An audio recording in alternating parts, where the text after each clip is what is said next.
Makaupo na tayo. Buksan natin ulit yung Bible natin. Bago ulit natin pinag-aralan ng nakaraan linggo, ano? Ang tawag sa ating ginagawa, Bible study. Kaya meron tayong pisara. Di na may natatanda sa ating pinag-aralan ng nakaraan linggo. Nandun tayo sa Genesis. Di tayo makawala sa Genesis eh. Ay, nung pasimula ay nilikha ng Diyos ang langit. Nilikha ang langit at lupa. Ayan. Yan ang ginawa ng Diyos ng pasimula. Sa New Testament yan eh, Genesis hanggang sa Malakay. Sa New Testament naman, yung Bible natin, yan eh parang ano yan eh, parang hindi yan magkakasalungat. Kahit palasahin mo yan, pag binasa mo yan, tuloy-tuloy yan sa yung thread.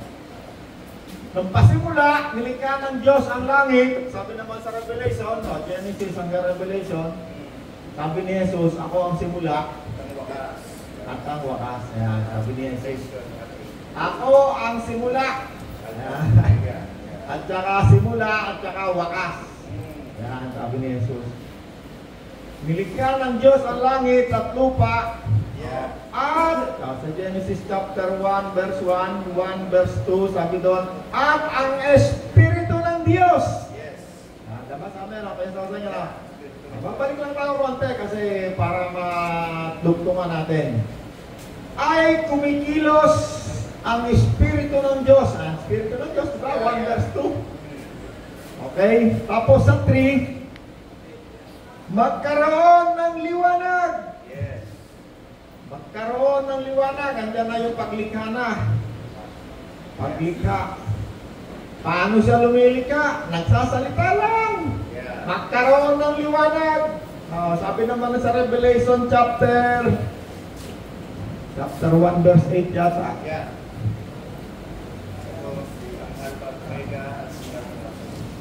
Hindi. Sabi sa Revelation, nagkaroon liwanag, nagsasalita, ano?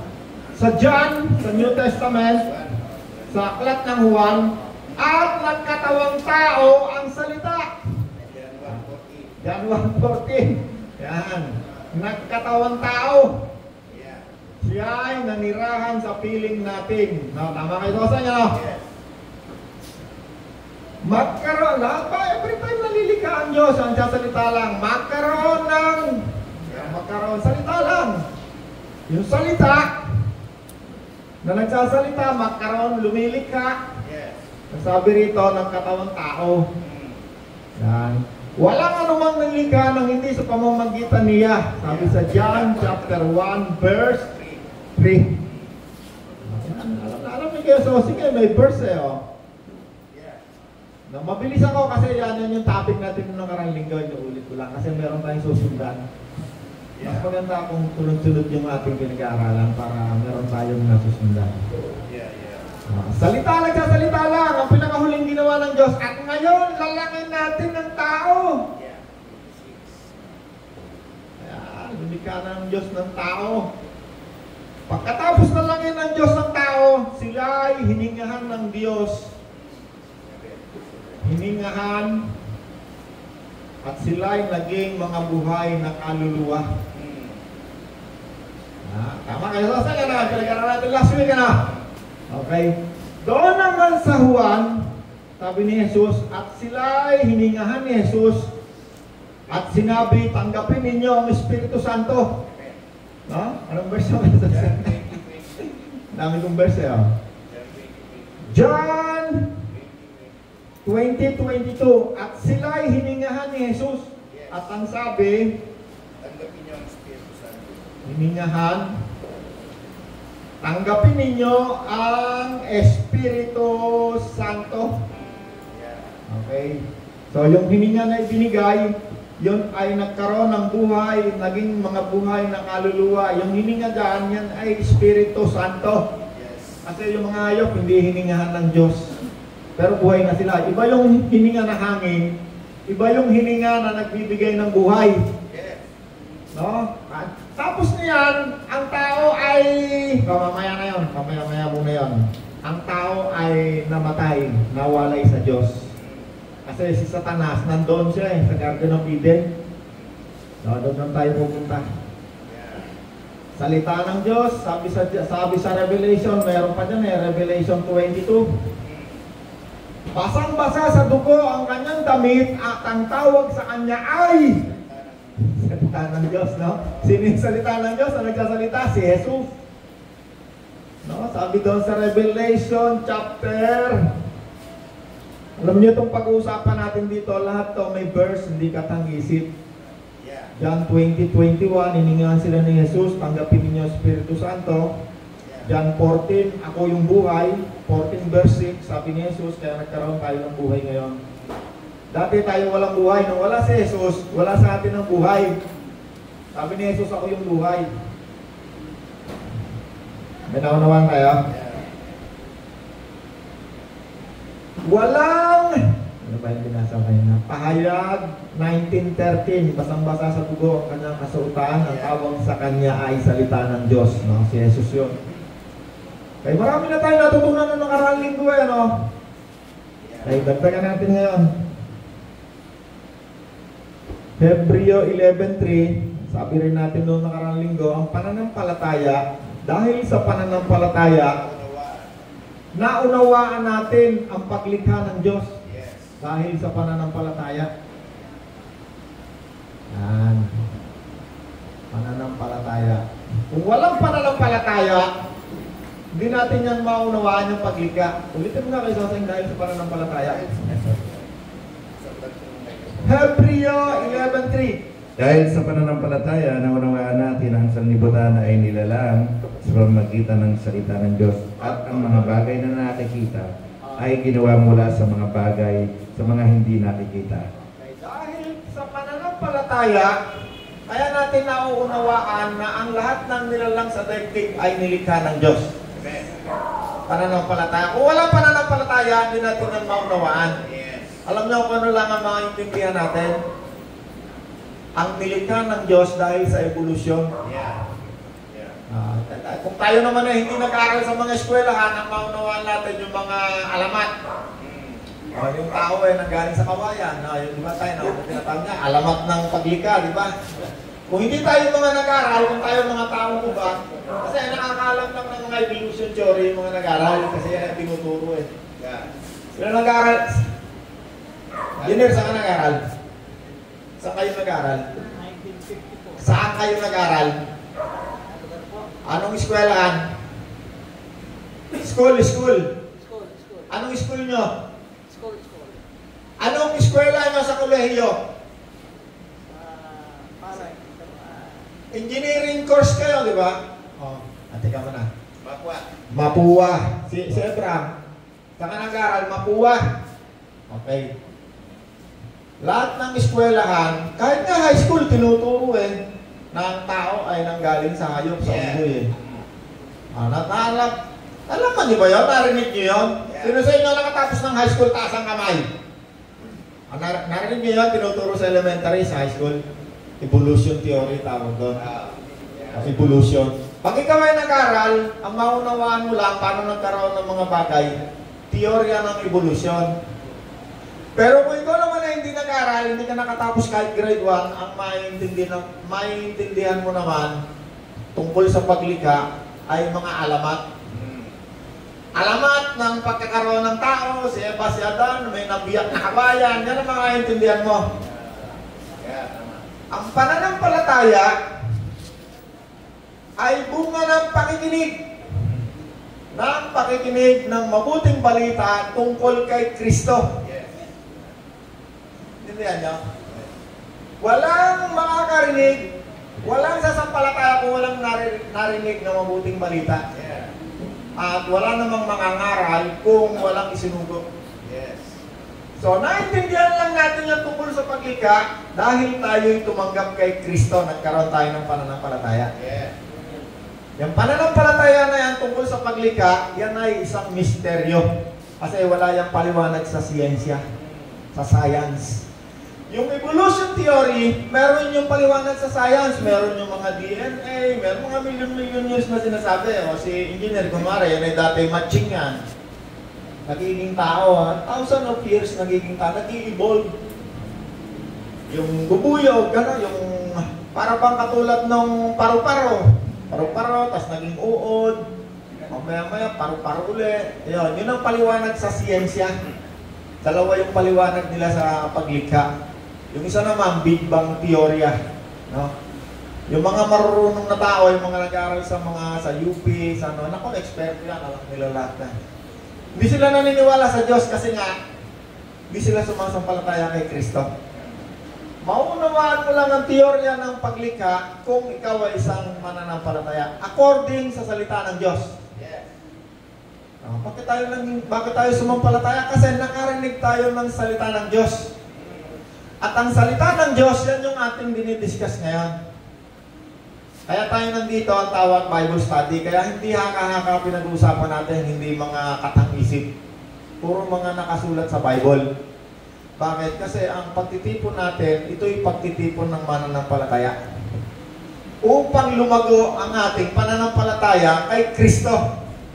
Pag binasa mo yung Bible natin na yan, kung mapapansin mo, ang punot dulo niyan lahat, pupunta yan lahat kay Kristo.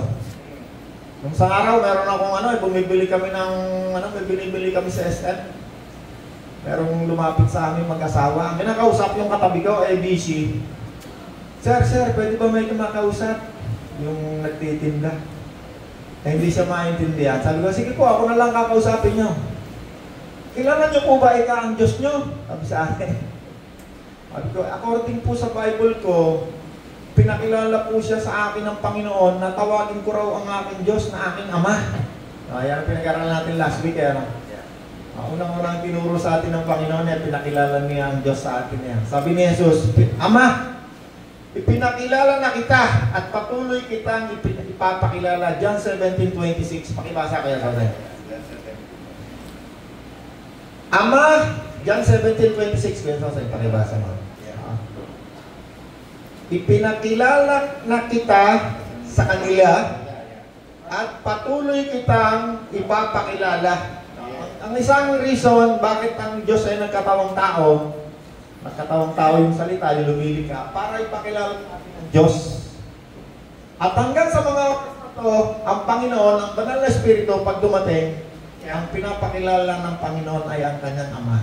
At siya nagpapakilala. Kasi ang Espiritu Santo, lahat ng sasabihin niya Kristo ay manggagaling sa Kanya. At luluwalhatiin niya ng Espiritu Santo si Kristo. Itataas niya si Kristo. Kaya makita ninyo, andyan lang yung Panginoon, nandyan. Sa Genesis, nandun sila, lumikha, kasama na siya ng Diyos. Ang dagdagan pa natin, basahin natin ang 1 Corinto 8, 5-6. Pakibasa mo kaya sa Osen. 1 Corinto 8, 5-6. Sige, kaya sa Osen, pakibasa mo. Meron kayong Bible, tingnan nyo. Kung may cellphone ng Bible nyo, tingnan nyo. 8, 5-6. Sabi rito, teka na. Kahit na may tinatawag na mga Diyos sa langit at sa lupa, at mga tinatawag na mga Diyos at mga Panginoon ay marami, subalit para sa atin ay isa lamang ang Diyos, ang Ama na lumikha ng lahat ng bagay. Ito sa nga, dahan-dahan lang para mas malinaw natin bakit mayroong tinatawag na Ama, may Diyos, mayroong Panginoon.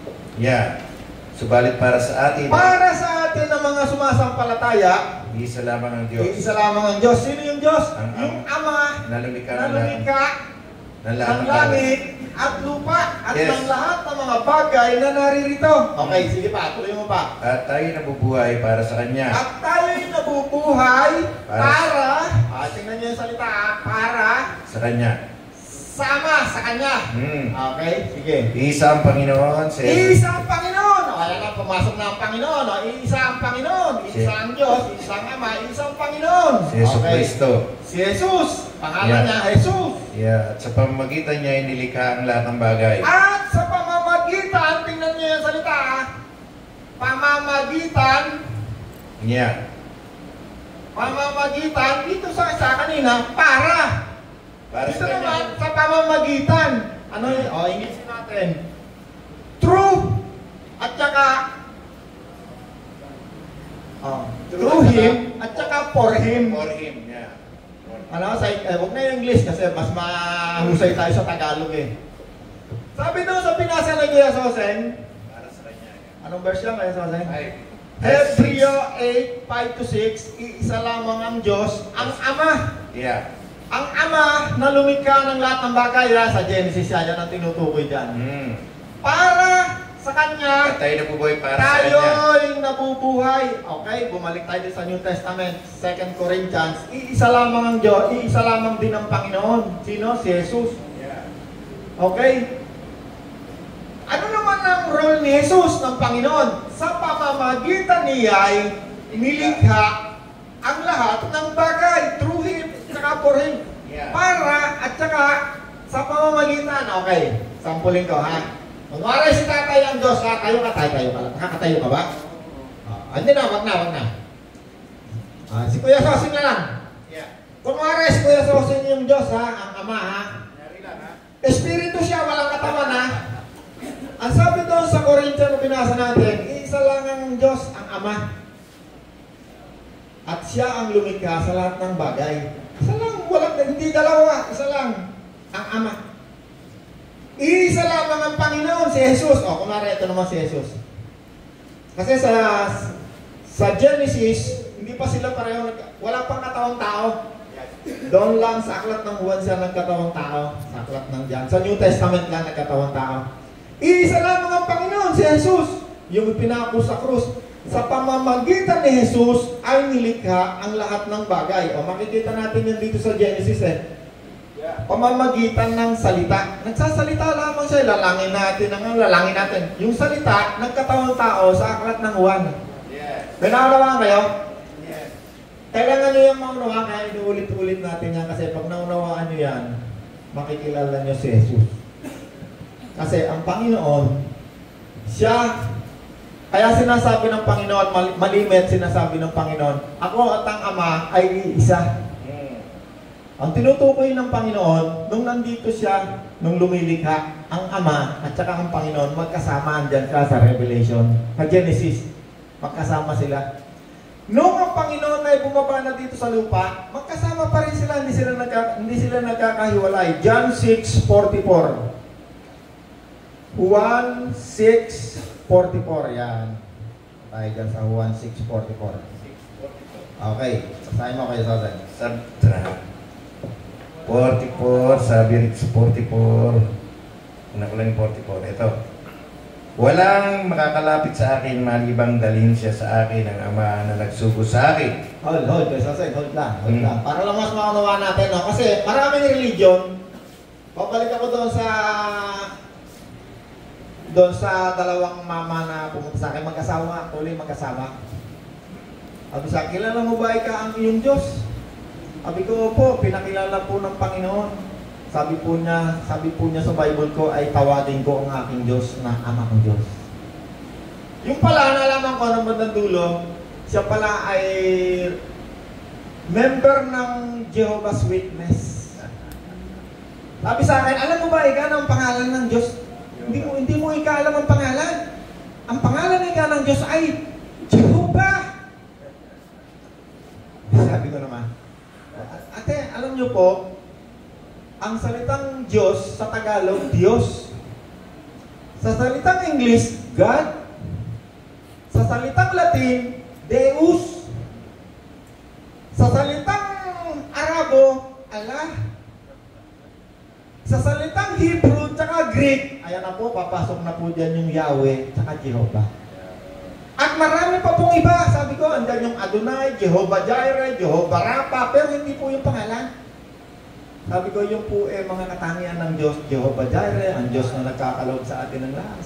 Jehovah Rapha, ang Diyos na nagpapagaling sa atin. Kasi po yun ay salitang Hebrew at Greek. Kasi maraming tao ngayon nagkakaproblema kasi mahilig sila doon sa ibang salita. Yung mga magician, puro Latin ang gusto niya. Barnagan, ang gusto niya Hebrew, tsaka Greek. Yan ang gusto niya. Okay. Punta tayo dyan kay Jose. Ano yung binasa mo kanina? John 6:44. Sige, pakiulit mo kay Jose. Walang makakalapit sa akin, maliban galing siya sa akin ng Ama na nagsugo sa akin. Alright. Hold lang muna dyan. Kasi ang salita ng Diyos, pag ganyan nilimi mo, ang dami mong matututunan. Hindi mo kailangan basahin niya ng tuloy-tuloy na napakarami.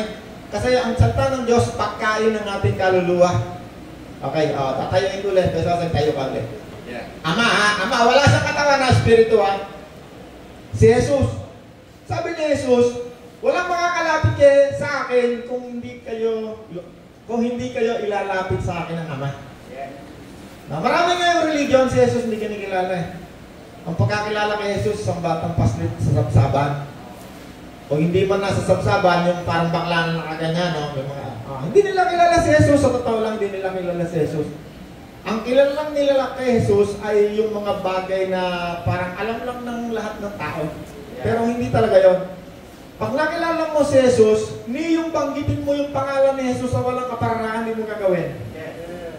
Magkakaroon ka ng napakatinding paggalang kay Jesus sa Panginoon. Sabi ni Jesus, walang sino man makakalapit sa Kanya kung hindi kayo ilapit ng Ama. Okay. Wala pa si Jesus, hindi pa nagkakatawang tao si Jesus, ang Espiritu ng Diyos, maski saan ka pumunta na ron. Kasi siya lumalang eh. Alam niya nangyayari, yun ang katangian ng Diyos eh. Ang katangian ng Diyos, tatlo. Number 1, siya lumalalang. Number 2, siya naroon kahit saan. Kasi siya lumalang eh. Hindi naman niya kailangan ng kabayo para sumakay at pupunta ron eh. Pupunta ako rito eh. Ay, sige. At alam niya ang lahat. All knowing. Siya lumika. Siya ang makapangyarihan sa lahat. Walang makakalapit sa Ama. Ituloy mo pa kaya Jose. 44. Walang makakalapit sa akin maliban dalhin siya sa akin ng Ama na nagsugo sa akin. Alright. At ang lumalapit sa akin ay muli kong bubuhayin sa huling araw. Alright.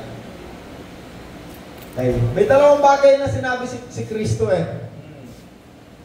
Ang lumalapit sa akin, sabi ni Jesus, muli ko kayong bubuhayin sa huling araw. Kasi kapag si Jesus ay nagsasalita, kuminsan siya ay nagsasalita kasi ay nandun sa kanyang physical na laman, kuminsan naman nagsasalita siya tungkol sa Espiritu. Halimbawa, sinabi ng Panginoon, ako tanga maisa. Sinabi naman ni Jesus kanina, walang makakalapit sa akin kung hindi loloobin ng Ama. At kayo'y bubuhayin ko sa huling araw. Okay? May dalawang bagay. Ang Panginoon kasi sinabi niya, ako yung buhay. No? Sabi ni Jesus, sabi ng Bible, nasa dugo ang buhay. Ang tao kasi, pag nawalan na yan ng buhay, puputla na yan, si Nanay Pachi. Pag wala ng dugo yan, wala na, bangkay na yan, puting-puti na yan. Kasi nasa dugo ang buhay. No? Meron din sinabi sa Bible na ang naglilinis ng ating mga kasalanan ay ang dugo ni Kristo. Pag tungkol sa spiritual, sabi ni Jesus, ako ang buhay. Okay, pupunta ulit tayo sa Genesis, ano? Pumunta na tayo ngayon dito. Hiningahan, naging buhay na kaluluwa. Meron ngayong pagkakataon, pupuntahan na ngayon tayo. Genesis chapter 2, verse 15. Yan. Basahin mo nga kayo, Jose, hanggang 17. At kinuha ng Panginoon Diyos ang lalaki at nilagay sa alamanan ng Eden upang kanyang alagaan at ingatan. At iniutos ng Panginoon Diyos sa lalaki na sinabi sa lahat ng punong kahoy sa halamanan ay makakakain ka nang may kalayaan dadagwat sa kahoy ng pagkakilala o sa puno ng pagkakilala ng mabuti at masama ay huwag kang kakain sapagkat sa araw na ikaw ay kumain niyon ay walang pagsasalang mamamatay ka. At sinabi ng Panginoon niya. Sinabi ng Diyos, nung siya yung nilagay doon sa, tawag doon, paraiso eh, no? Paradise eh, no? Garden of Eden eh. Sa iba, paradise tawag yan eh. Yeah. Eden eh. Alam na may pati yan. Nung nilalang ng Diyos ang unang tao, alam natin ang pangalan, si Eva, si Adan, no? Nilagay siya sa nilikto. Kasi ang tao ang pinakahuling nilikha ng Diyos eh. Nung nilikha ng Diyos, sinakay pati o yung tao. Yeah. Nalikha na ng Diyos ang lahat ng bagay. Pati yung ating pagkain, nandiyan na lahat. Yeah. Wala na tayong kailangan, di nga nagtatrabaho eh. Kaya nga paradise eh, paraiso eh. Wala na kailangan. Okay. Ngayon, sabi ng Diyos, meron daw dalawang puno. Siyempre, may simbolo yan eh. Ang Diyos kasi pag nagsalita, kuminsan hindi literal. Yung isang puno dyan, puno ng buhay. Yung isa namang puno na nagbibigay ng kaalaman sa kasamaan at kabutihan. No, kaya sinabi ni Jesus nung siya nakikipagtalo sa mga Pariseo ako ang tunay na puno. Ang kumain sa akin, hindi na mamamatay kailanman. Yeah. Nabasa nyo na yan, ha? Yeah. Sa John chapter 8 yata yan. Sabi ni Jesus, ang inyong ama ay puno ng kasinungalingan. Nagtatalo sila ron eh. Di ba pagka ikaw dinurawin ni engineer yung kanyang family tree, di ba ilalagay niya sa tree, puno di ba? Alam niyo ba kung sino ang puno ng kasinungalingan? Sino sa inyo marunong magsinungaling? Taas yung kamay ng hindi nagsisinungaling. Nagkaroon ka na ng isang kasinungalingan pag sabi mo hindi ka nagsisinungaling. Kasi ang tao ay namana natin yung nung itong si Eva at si Adan, nung siya hiningahan ng Diyos, nagkaroon ng buhay, naging buhay ng kaluluwa, no? Bago yung binasa ni Kuya Sosen, ang Diyos nakikipag-usap sa tao. Kasi sila ay naging mga buhay ng kaluluwa, nilagyan sila ng espiritu. Yung hininga na yon, sabi ron, at tayo naging mga kamukha katulad ng Diyos. Sa spiritual, naging katulad tayo kasi nilagyan tayo ng espiritu ng Diyos.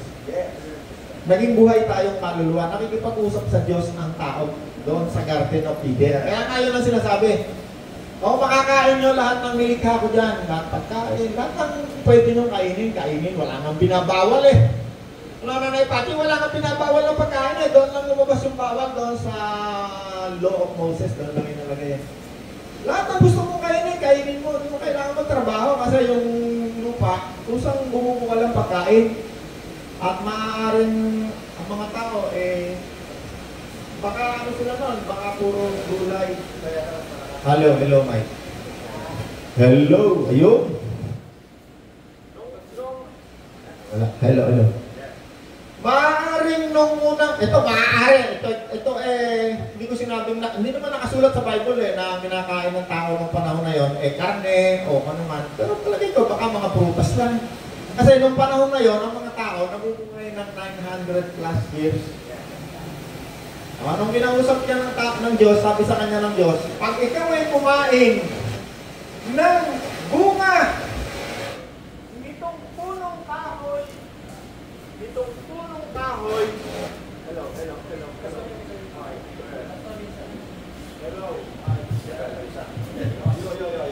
hello, ayan. Noong nilalang ng Diyos ang tao,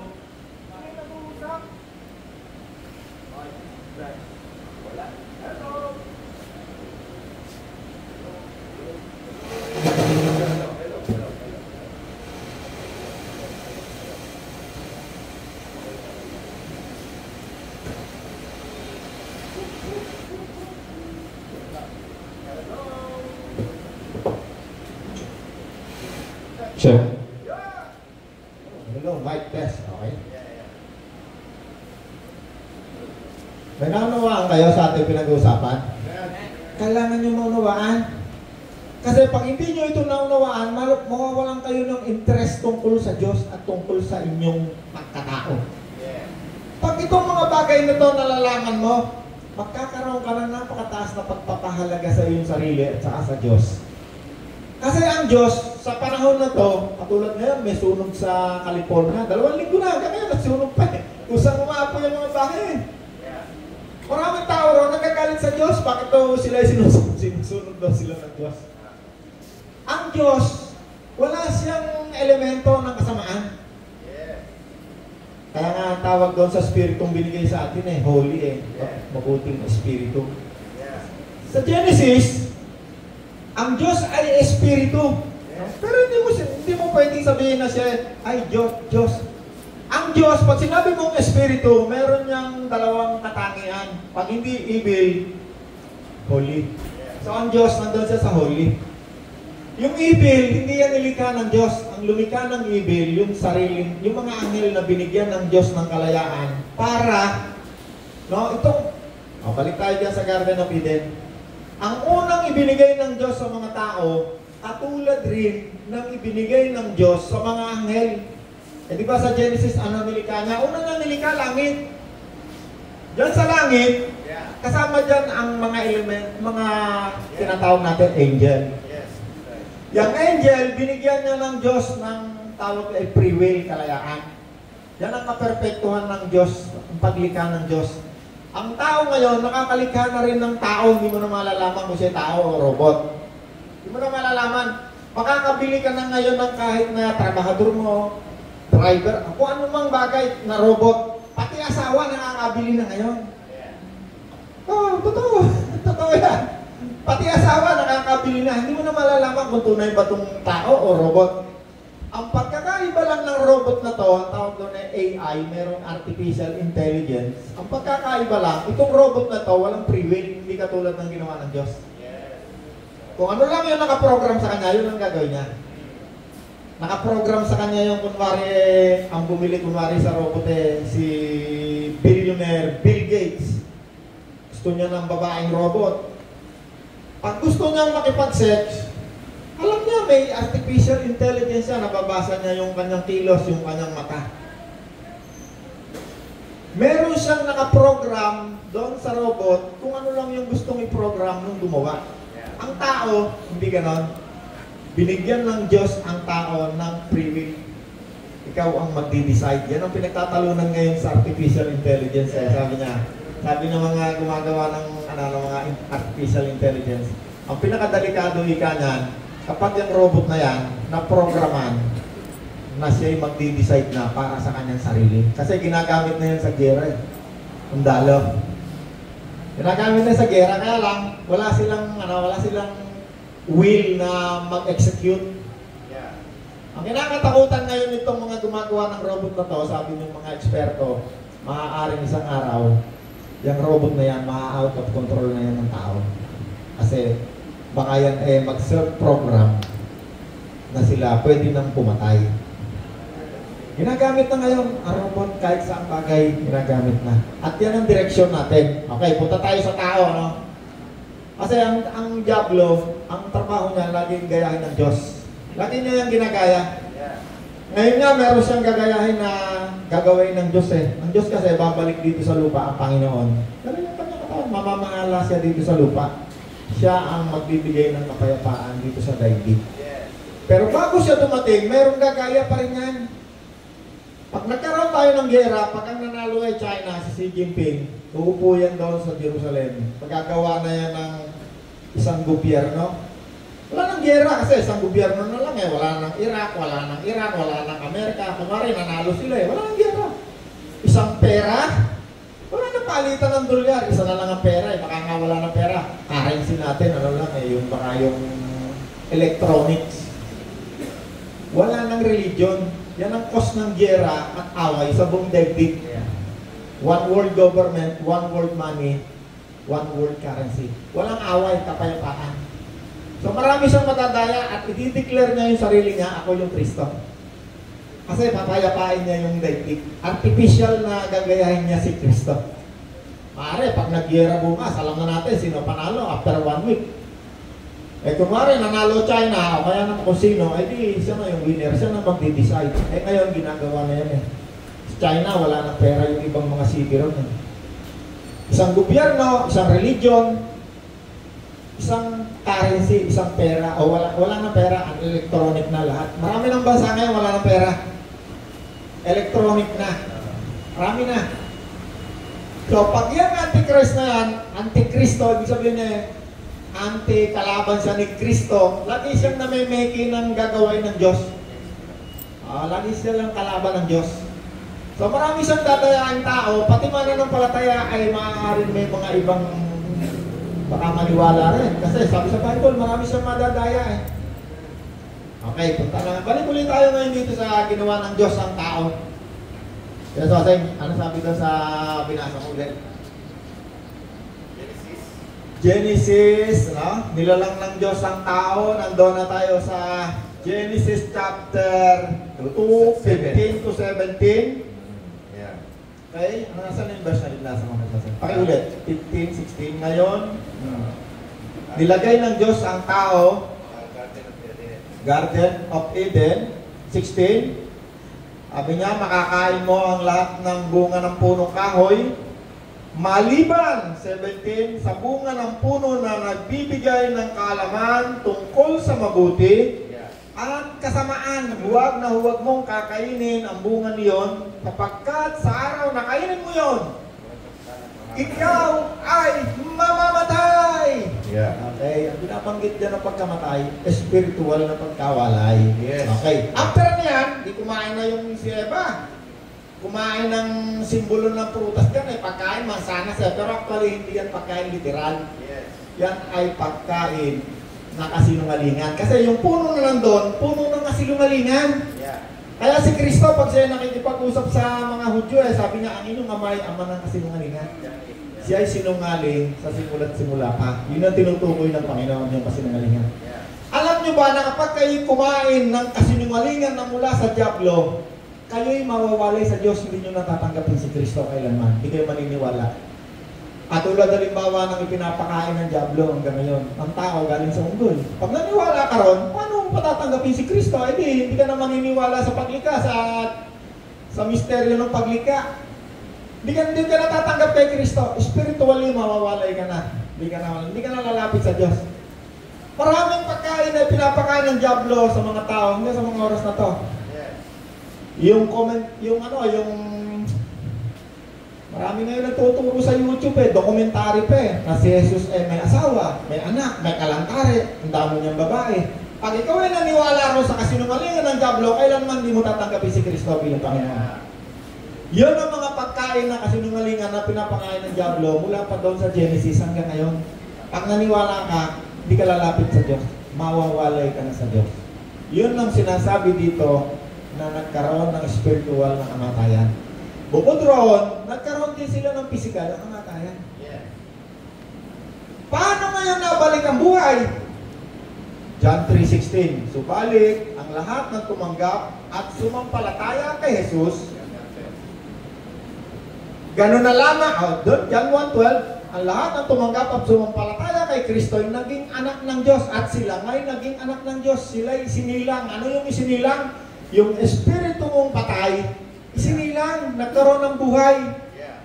Kapag wala si Kristo sa isang tao, kunwari si engineer, ayaw na kay Kristo kasi sabi niya, ano ba yung Kristo na yan? Hindi ko kilala yan kilala ko lang Kristo, sabungan kung nasasabungan ko Hindi ko nga alam kung sino yung Kristo na yan Habang ang isang tao wala si Kristo, hindi siya mananampalataya. Ang tawag sa kanya, hindi mananampalataya. Magiging isa ka lang mananampalataya at maunawaan mo yung paglikha kapag si Kristo ginawa mong Panginoon. Yeah.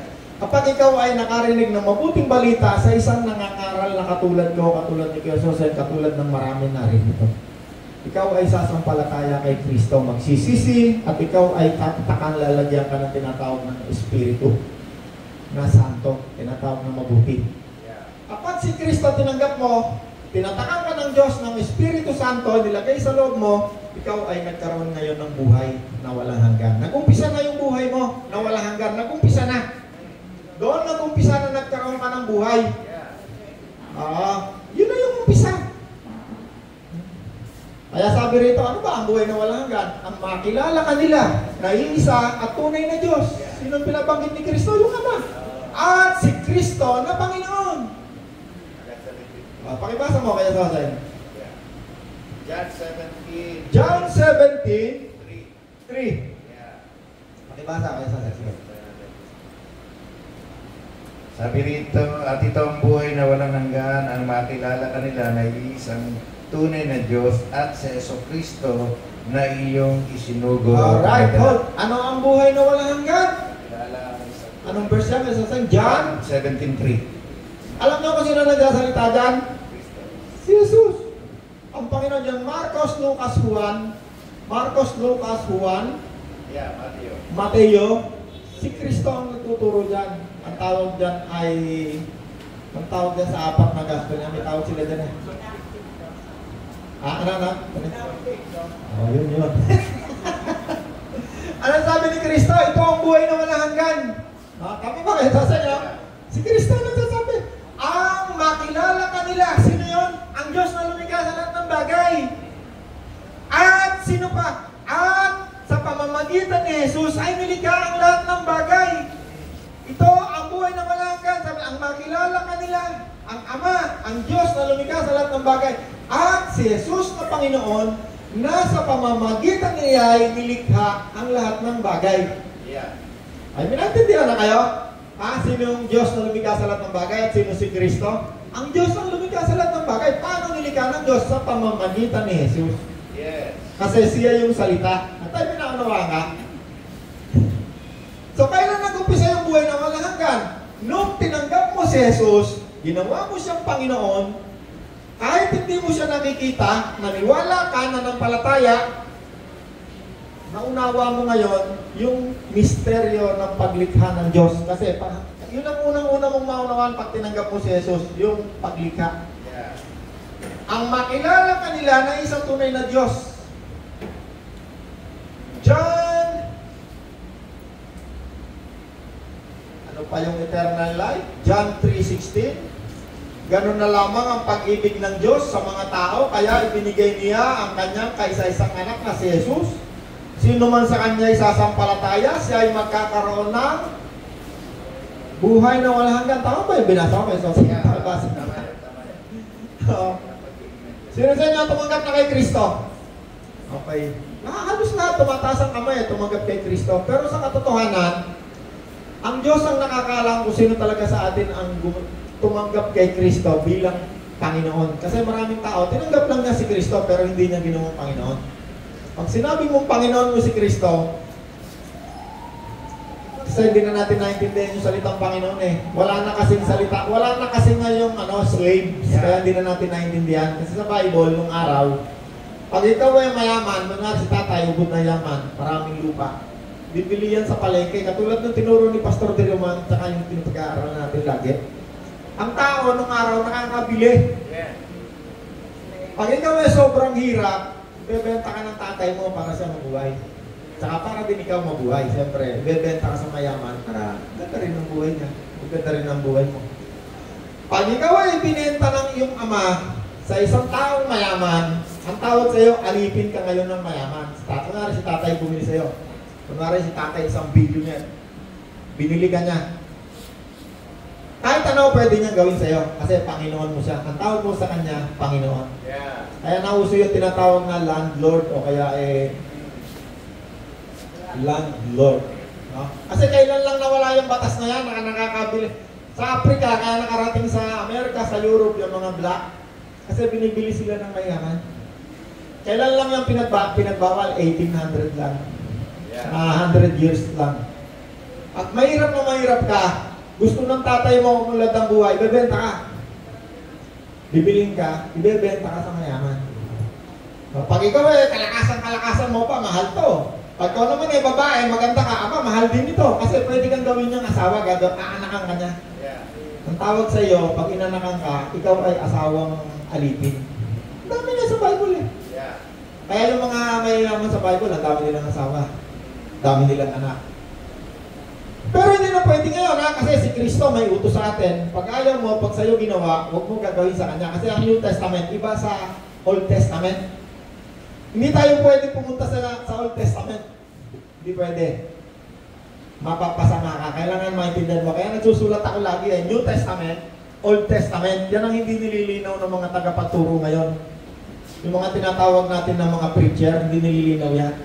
Lagi nilang gusto paghaluin niya. Kasi sa Old Testament, meron daw nililikom yung pera ng Israelita. Pag nilikom nila yon, kaya sasabihin nila, ako yung high priest. Kaya ngayon, ako yung moderno, So, kaya lagi kong nililinaw, New Testament, Old Testament. Napakalayo niyan. Pero, from Old Testament, galing tayo, from Old Testament, tayo ngayon nasa New Testament. Hindi pwedeng hindi nyo alam para mas maunawaan nyo. Wala na tayo ngayon doon sa Old Testament. Malayo-malayo na. Libo-libong taon na nakalipas. Okay, asan tayo ngayon? Kaya sa ano yung muli mong binasa? Buhay na walang hanggan. Meron pa rito buhay na walang hanggan. Sige, Sa 11, sabi rito, sa 1 John 5:11. At ito ang patotoo, ipinagkaloob sa atin ng Diyos ang buhay na walang hanggan. At ito'y makakamtan natin sa pamamagitan ng kanyang anak. Hallelujah. Okay, sa totoo lang sa Bible, pag basahin mo yung New Testament, napakarami dyan tungkol sa buhay na walang hanggan. Pumipili lang kami ng paisa-isa. Sabi ko sa inyo, pag uwi nyo, basahin yung Bible nyo. Ang buhay na walang hanggan, kapag tinanggap mo si Jesus, doon lamang mag-uumpisa. Ang pananampalataya na kukuha sa pakikinig ng mabuting balita tungkol kay Kristo. Kaya marami nagsasabi, kami mananampalataya. Katulad na experience ko nung nakaraang linggo lang. Ito lang linggo na ba yun eh? Sabi nung mag-asawa, ay kami po ang Diyos po namin si Jehovah. Katotoo lang, hindi nila kilala yung kanilang Diyos. Si Kristo din nila kinikilala. Mababa lang siya. Mababa lang ang pagkakilala nila kay Kristo. Sabi ko, nanay, magbasa po kayo ng Bible, bibigyan ko po kayo. Binanggit ko yung ilang mga verse. Oo nga, nababasa ko nga yan. Sabi ko, naku, baka bumitaw na ito sa Jehovah's Witness, ha? Kapag tinanggap mo si Kristo, doon nag-uumpisa ang buhay, yung eternal life. Sabi ni Jesus sa John 6:44, muli ko siyang bubuhayin sa uling araw. No? Di ba pagbalik ni Kristo, meron tayong pinag-aaralan nung nakarang mga pag-aaral natin eh. Para tayo hindi matakot, sabi ni Apostol Pablo, meron akong isang hiwaga na gusto kong malaman nyo. Tayong mga nabubuhay pa, hindi tayo mauuna sa mga namatay na. Halimbawa si Nanay Pachi nauna na sa atin. Halimbawa lang Nanay Pachi, huwag ka munang uuna. Huwag munang uuna, paunahin natin si... Hindi mo mabait dito, paunahin na natin yung iba. Halimbawa si Nanay Pachi nauna. Yan, hinahanap ni Kuya Sosing eh. Sabi ni Apostol Pablo, merong isang hiwaga na gusto kong maunawaan nyo para hindi tayo magyabang. May mga hiwaga dyan sa Bible eh. Pag hindi ka nagbabasa ng Bible, hindi ka naman. Isang hiwaga. Sige, isang hiwaga ang sinasabi sa inyo. Hindi lahat tayo mamamatay. Ngunit lahat tayo babaguhin sa isang sandali, sa isang kisap mata, kasabay ng huling pag-iip ng trompeta. Sapagkat sa pagtunog ng trompeta, ang mga patay ay muling bubuhay at di na muling mamamatay. Babaguhin tayong lahat. Alright. Ayan, isang hiwaga yan. Merong mas malinaw dyan eh. Sabi doon eh, kayong mga nabubuhay pa, hindi kayo mauuna sa mga namatay na. Sa isang kisap mata, ay bubuhayin muli yung mga namatay na kay Kristo. Ibig sabihin, kung si Nanay Pachi ay tumanggap kay Kristo, na kay Kristo siya, si Kristo ay nasa kanya. Ang Ama ay na kay Kristo, si Kristo ay nasa Ama. Kasama ni Nanay Pachi, yung katawan pisikal ni Nanay Pachi, sabi ng Panginoon sa huling araw, ikaw ay aming bubuhayin. Hindi nabanggit na sa huling araw. Pero, kapag ngayong araw na to, tinanggap mo si Kristo, yung iyong spiritual na patay na katawan, nagkaroon na yun ng buhay. Ikaw ay sinilang muli. Buhay ka na ngayon. Meron ka ng eternal na life na buhay. Nagsimula na ngayon. Pag namatay si Nanay Pachi ngayon, yung katawan lang niya lilibing natin. Pupunta sa langit yung kanyang kaluluwa at espiritu kung nasaan si Kristo ngayon. Pinanawa kayo? Kaya kung meron, kasi nung araw, pag nag-iinuman, naririnig ko pupunta tayo lahat ng pierno, magpaparty tayo ron. Natuwa sila eh. Pag-iinuman, narinig ko, bata pa ako eh. Kung sarap siguro ika sa pierno, puntahin na tayo pierno ha, pag ika tayo namatay, tayo hindi kayo magpaparty. Yung iba naman, pag namatay ika ako pupuntahan mo ika yung magandang kapitbahay, lagi yung bubusohan yan. Kasi ang paniwala nila, pag namatay sila, nandito lang sila, pag-gala-gala rito. Kasi nakikita nila yung mga patay nilang kamag-anak eh. Tatay ko, lagi, ako yung kapatid ko yan. Minsan nag-iiyak, nakita raw na yung kapatid niya patay. Sabi ko, tay, basahin natin Bible ha. Pag ikaw namatay, at si Kristo ay tinanggap mo na, kasi bago namatay, nagpa-water baptize eh. At ikaw namatay, sabi ko, ang ililibing lamang namin, yung katawan mo, yung iyong kaluluwa at espiritu, pupunta kung nasaan ngayon si Jesus na tinanggap mo. Hindi ka pag-alagala rito pag-alagala ka dito nakikita mo yung mga kaaway mo, patayin ka na pag nandito saksakin yung yung kaluluwa. Pag-aaway kayo, sabi ko, ikaw gano'n. Hindi ka yung mababait. Naku, wala na ka akong mabait. Mga demonyo yung nakikita mo. Kung mabait lang ako, tinuro sa iyo yung mga nawawala mong kung ano. Yung mga tinago ng mga Kastila, tinuro sana sa'yo nang kami masarap makain natin araw-araw. Pag namatay ka na, wala ka na magagawa mabuti o masama. Yan ang katotohanan. So, meron ding pinaliwanag ng Panginoon dyan, yung mahirap at mayaman, si Lazaro. Yung isa nagpunta sa daigdig ng patay, si Lazaro, pumunta kung saan naroon si Abraham. Hindi pa nila nakita si Kristo ron kasi hindi pa siya nagkakataon-taon, hindi pa siya namamatay, hindi pa siya umakyat sa langit. Sa panahon ito, sa oras na ito, si Kristo ay nasa langit at bago siya umakyat, sabi ni Kristo, ibinigay na sa akin lahat ng kapangyarihan sa lupa at sa langit. Kaya, sabi ng Panginoon sa akin, Roland, mangaral ka upang magkaroon sila ng pananampalataya at sila'y maligtas din at sila'y humingi din sa Ama sa aking pangalan. Di ba na nakarang linggo, sabi ng Panginoon, humingi kayo sa aking Ama sa aking pangalan upang kayo'y maging masaya. Di ba? Tatandaan yan? Maraming tao hirap na sa buhay, hindi niya alam kasi paano manalangin, paano tumawag sa Diyos. Ang alam lang niya, manood ng mga mapuputingita sa cellphone. Dukit na ang mata Talaga? Alam niyo, pag nakilala niyo si Kristo, ang Panginoon, magiging kayo masaya. Kasi yun ang dahilan bakit siya nagpunta rito. Para ang mga tao maging masaya. May nakagawa tayo ngayong umaga? Hallelujah. Tayo lahat. Sino man sa atin ang gustong tumanggap kay Kristo ngayon, pwede niyo siyang tanggapin sa isang maiksing panalangin ng pagtanggap kay Kristo. Sabihin niyo, Panginoong Yesus, tinatanggap kitang Panginoon. Patawarin mo po ako sa aking mga kasalanan. Amen. Naniniwala ako na ikaw ay namatay sa krus at muling nabuhay at ikaw ay muling babalik. Salamat po muli ngayon, ikaw ang aking Panginoon at tagapagligtas. Salamat din sa buhay na walang hanggan. Salamat po, Ama, sa pangalan ni Jesus. Amen. Ikaw ang hari at tagapagligtas, banal mong pangalan, aking itataas. O Diyos, mabuti, sinasamba ka po namin ngayong umaga. Salamat po sa iyong kabutihan sa aming buhay. Pagpalaan po kaming lahat na naririto ngayon. Sa pangalan po,